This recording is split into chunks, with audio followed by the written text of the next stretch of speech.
ಎಲ್ಲರಿಗೂ ನಮಸ್ಕಾರ. ಶನಿವಾರದ ಸ್ಟೋರಿ ಟೈಮ್ಗೆ ಸುಸ್ವಾಗತ. ನಾನು ಪ್ರತಿ ಶನಿವಾರ ಭಗವದ್ಗೀತೆಯಿಂದ ಪುಟ್ಟ ಪುಟ್ಟ ಸ್ಟೋರಿಗಳನ್ನ ನಿಮ್ಮ ಮುಂದೆ ಇಡ್ತಾ ಹೋಗ್ತೀನಿ. ಮತ್ತು ಎಲ್ಲ ಸ್ಟೋರೀಸು 6 ಮಿನಿಟ್ಸ್ ಒಳಗಡೆ ಇರುತ್ತೆ. ಈ 6 ಮಿನಿಟ್ಸಲ್ಲಿ ನೀವು ಸ್ಟೋರಿನ ತಿಳ್ಕೊಬೋದು, ಸ್ಟೋರಿ ಅರ್ಥನ ತಿಳ್ಕೊಬೋದು, ಹಾಗೆ ಈ ಸ್ಟೋರಿಯಿಂದ ನೀವು ಇನ್ಸ್ಪೈರ್ ಆಗ್ಬೋದು. ಬನ್ನಿ ಕಥೆನ ಶುರು ಮಾಡೋಣ. ಕತೆ ಶುರು ಮಾಡೋಕ್ಕಿಂತ ಮುಂಚೆ ಕೃಷ್ಣನ ಶ್ಲೋಕದಿಂದ ನಾವು ಶುರು ಮಾಡೋಣ. ಓಂ ಕೃಷ್ಣಾಯ ವಾಸುದೇವಾಯ ಹರಯೇ ಪರಮಾತ್ಮನೆ ಪ್ರಣತಂ ಕ್ಲೇಶನಾಶಾಯ ಗೋವಿಂದಾಯ ನಮೋ ನಮಃ. ಈಗ ನಾನು ಹೇಳೋಕೆ ಹೊರಟಿರುವಂಥ ಸ್ಟೋರಿ ಬಂದು ಒಂದು ಪುಟ್ಟ ಗುಬ್ಬಚ್ಚಿ ಕತೆ. ಒಂದು ಸಮುದ್ರದ ದಡದಲ್ಲಿ ಗುಬ್ಬಚ್ಚಿ ತನ್ನ ಮೊಟ್ಟೆಗಳ ಜೊತೆಗೆ ವಾಸ ಮಾಡ್ಕೊಂಡಿರುತ್ತೆ. ಒಂದಿನ ಆ ಸಮುದ್ರದಲ್ಲಿ ದೊಡ್ಡ ಅಲೆಗಳು ಬಂದು ಗುಬ್ಬಚ್ಚಿಯ ಮೊಟ್ಟೆಗಳನ್ನೆಲ್ಲ ತಗೊಂಡೋಗ್ಬಿಡುತ್ತೆ. ಇದನ್ನ ನೋಡಿದಂತಹ ಗುಬ್ಬಚ್ಚಿಗೆ ತುಂಬಾ ಸಂಕಟ ಆಗುತ್ತೆ, ನೋವಾಗುತ್ತೆ. ಆಗ ಸಮುದ್ರಕ್ಕೆ ಹೇಳುತ್ತೆ, ಹೇ ಸಮುದ್ರ, ನನ್ನ ಮೊಟ್ಟೆಗಳನ್ನ ತಗೊಬಂದು ನನ್ಗೆ ವಾಪಸ್ ಕೊಟ್ಬಿಡು ಅಂತ. ಸಮುದ್ರ ಗುಬ್ಬಚ್ಚಿ ಮಾತಿಗೆ ಕಿವಿನೇ ಕೊಡೋದಿಲ್ಲ.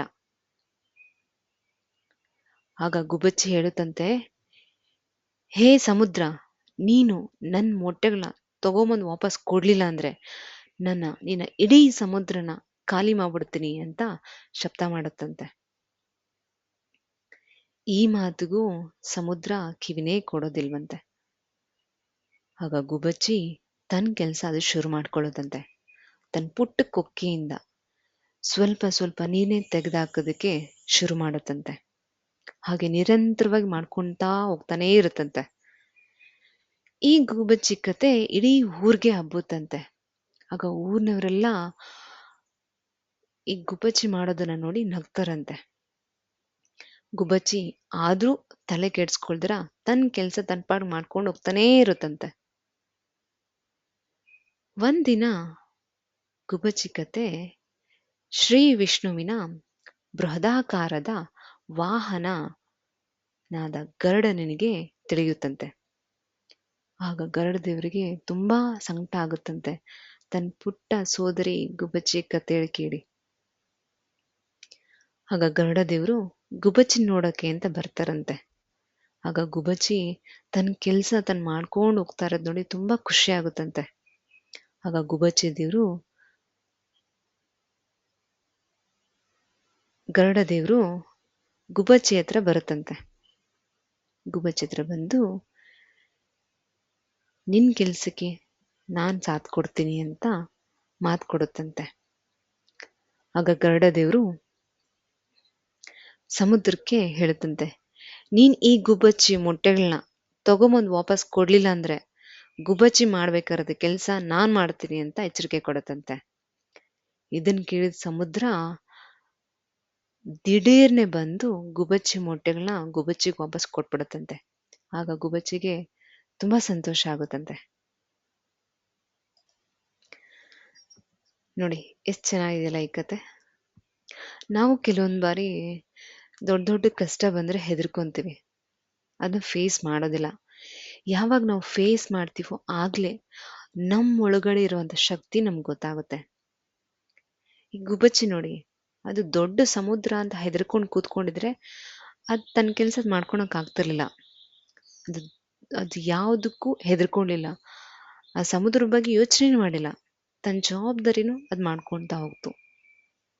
ನಾವು ಹಾಗೆ ಜೀವನದಲ್ಲಿ ನಮ್ಗೆ ಏನಪ್ಪಾ ಗೊತ್ತಿಲ್ಲದೆ ಬೇರೆ ಬೇರೆ ತುಂಬಾ ಕಷ್ಟಗಳು ಬರುತ್ತೆ. ಆಗ ನಾವು ಈ ಕಷ್ಟ ನನ್ಗೆ ಯಾಕೆ, ನನ್ಗೆ ಬೇಕಾ, ನಾನು ಏನ್ ಮಾಡಿದ್ದೆ, ನಾನು ಏನಂತ ಪಾಪ ಮಾಡಿದ್ದೆ ಅಂತ ನಾವು ಅದ್ರಲ್ಲೇ ಕೊರಗ್ತಾ ಇರ್ತೀವಿ. ಅದನ್ನ ಬಿಟ್ಟು ಓಕೆ ಕಷ್ಟ ಬಂದಿದ್ಯಾ ಅಂತ ಶಾಂತವಾಗಿ ಅದನ್ನ ಸ್ವೀಕಾರ ಮಾಡಬೇಕು. ಓಕೆ ನೆಕ್ಸ್ಟ್ ನಾನೇನ್ ಮಾಡ್ಬೋದು, ನನ್ನ ಕೈಲಿ ಏನ್ ಸಾಧ್ಯ ಆಗುತ್ತೆ ಅನ್ನೋ ಸ್ಟೆಪ್ನ ನಾವು ತಗೋಬೇಕು. ಅದು ಸಣ್ಣ ಸ್ಟೆಪ್ಪಿಂದನೇ ಶುರು ಮಾಡಬೇಕು. ಆಗ ನಾವು ಮಾಡೋ ಕೆಲಸ ನಿರಂತರವಾಗಿ ಮಾಡ್ಕೊತಾ ಹೋಗ್ತಾ ಇರಬೇಕು. ನಮ್ಮ ಮೇಲೆ ನಂಬಿಕೆ ಇಡಬೇಕು. ನಂಬಿಕೆ ಇಟ್ಟು ಮಾಡ್ಕೊಂಡು ಹೋಗ್ತಿದ್ರೆ ನಮಗೆ ಇಡೀ ಯೂನಿವರ್ಸ್ ನಮ್ಗೆ ಸಪೋರ್ಟ್ ಮಾಡುತ್ತೆ. ಗುಬ್ಬಚ್ಚಿಗೂ ಹಾಗೆ ಆಗಿದ್ದು. ತನ್ನ ಕೆಲಸ ಅದು ಮಾಡ್ಕೊತಾ ಹೋಗ್ತಾ ಇತ್ತು. ಆಗ ದೇವ್ರು ಬಂದು ಗುಬ್ಬಚ್ಚಿಗೆ ಸಪೋರ್ಟ್ ಮಾಡಿದ್ರು. ಈಗ ಈ ಕತೆ ನೀವು ಕೇಳಿದ್ರಲ್ಲ, ಈ ಕಥೆಯಿಂದ ನಿಮ್ಗೆ ಏನು ಇನ್ಸ್ಪೈರ್ ಮಾಡ್ತು? ಈಗ ಈ ಕ್ಷಣದಿಂದ ನೀವು ನೆಕ್ಸ್ಟ್ ಏನು ಆ್ಯಕ್ಷನ್ ತೊಗೊಳ್ತೀರಾ ನಿಮ್ಮ ಲೈಫಲ್ಲಿ ಅನ್ನೋದನ್ನ ಕಮೆಂಟ್ ಹಾಕಿ. ಹಾಗೆ ಇದು ಸಾಧ್ಯ ಆದಷ್ಟು ಎಲ್ಲ ಮದುವೆ ಆಗಂತ ಹೆಣ್ಮಕ್ಳಿಗೆ ಶೇರ್ ಮಾಡಿ. ಹಾಗೆ ನಾನು ಎವ್ರಿ ಸಂಡೇ ಇನ್ಸ್ಪೈರ್ ಆಗಿರೋಂತಹ ಸ್ಟೋರೀಸ್ನ ನಿಮ್ಮ ಮುಂದೆ ಇಡ್ತೇನೆ. ಯಾರು ತಮ್ಮ ಲೈಫಲ್ಲಿ ಕಷ್ಟಗಳನ್ನ ಹೆದರಿಸಿ ಜಯಿಸಿದರೋ ಅಂಥ ಸ್ಟೋರಿನ ಎವ್ರಿ ಸಂಡೇ ನಾನು ನಿಮ್ಮ ಮುಂದೆ ಇಡ್ತೇನೆ.